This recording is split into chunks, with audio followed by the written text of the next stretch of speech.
If you're joining me for today's video about daycare requirements and how to get a job at a daycare, I am assuming you're looking to get into the early childhood educational career path. So first of all, welcome and thank you so much for joining us.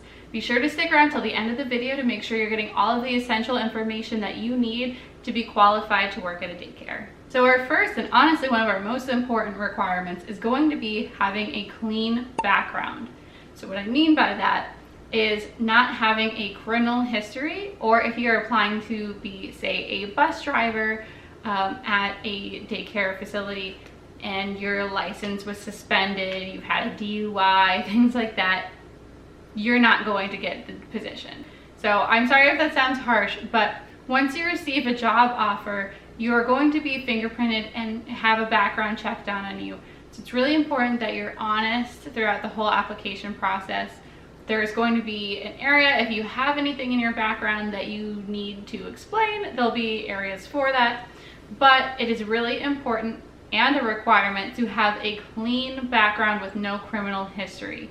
That is essential for getting a job at a daycare.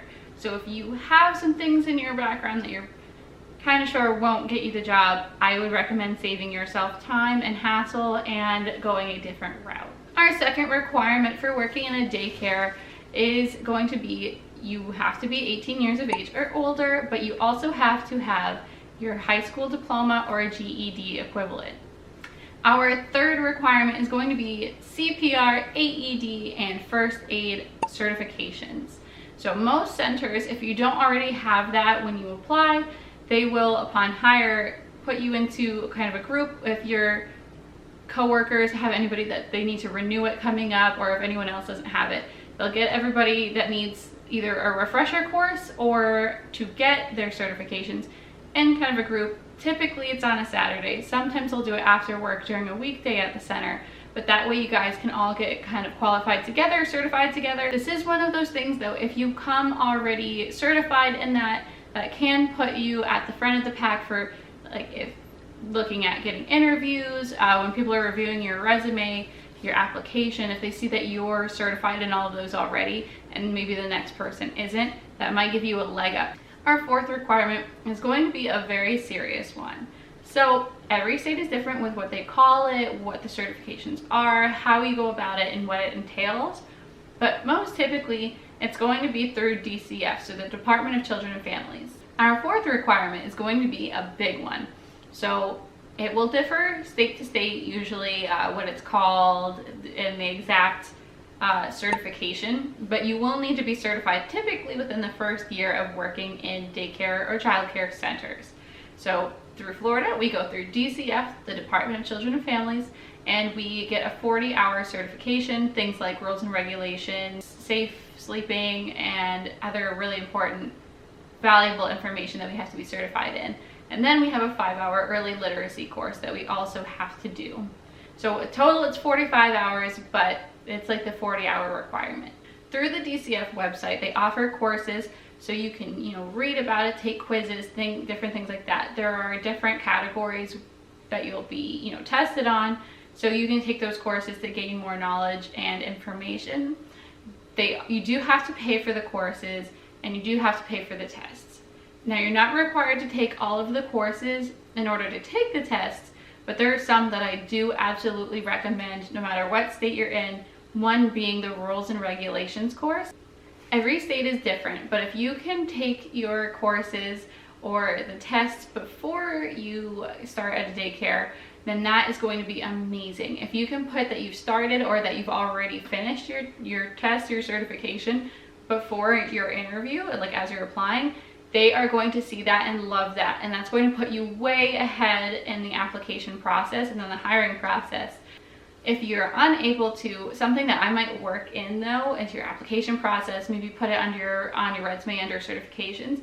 So currently in the process of pursuing my 40-hour requirement. Absolute requirement that you need to work in a daycare is to have the desire to work with children. A lot of people look at it as babysitting and just, you can do whatever you want and I'll just be here. Some people don't really care for kids, but it's a job. You really can't go into it with that mindset because it's not as easy as everyone thinks or as people want to make it seem. Is it challenging? Absolutely. Is it exhausting some days? Sure. Is it also really rewarding and gratifying at the same time? Yes. But you have to want to be there for the children. You have to like children, because if you go in, I don't like kids, I just need an easy job, it's not easy, and it will take a toll on your mental health. Go into it because you really want to be there and make a difference for the kids. Something else I want to talk about regarding requirements is experience. So not everybody coming into a daycare has previous daycare experience. Some of you have childcare experience and you just don't consider it that. So if you babysit your sister or your brother's kids, or you babysit Johnny down the road, that still counts. It's just not in a daycare, but it definitely still counts. And what I highly recommend you do is the parent or guardian of whoever you're caring for, babysitting, nannying, have them write a letter of recommendation for you. You could have volunteered when you were in high school, down at the elementary school, or you do things at your church or different things like that. You know, have somebody write you a letter of recommendation, because that can go a long way. So please don't think that just because you don't have daycare experience, you can't get a daycare job. How are you supposed to get experience if no one will give you a chance? So if you are planning on joining a daycare or just joining the childcare field in general, I do recommend that you subscribe and turn on your notifications, because I am coming out with a brand new series. This is the first video of it, and we are going to be doing everything that you need. We're going to be covering interview tips and questions that we can prepare you for, application process, pay, how to prepare for your first day, activities to do. So this is going to be really essential and key information for you to have in your tool belt to get into this field. Thank you guys so much for watching, and I do hope to see you on the next video, which is going to be the interview tips and questions. See you guys next time.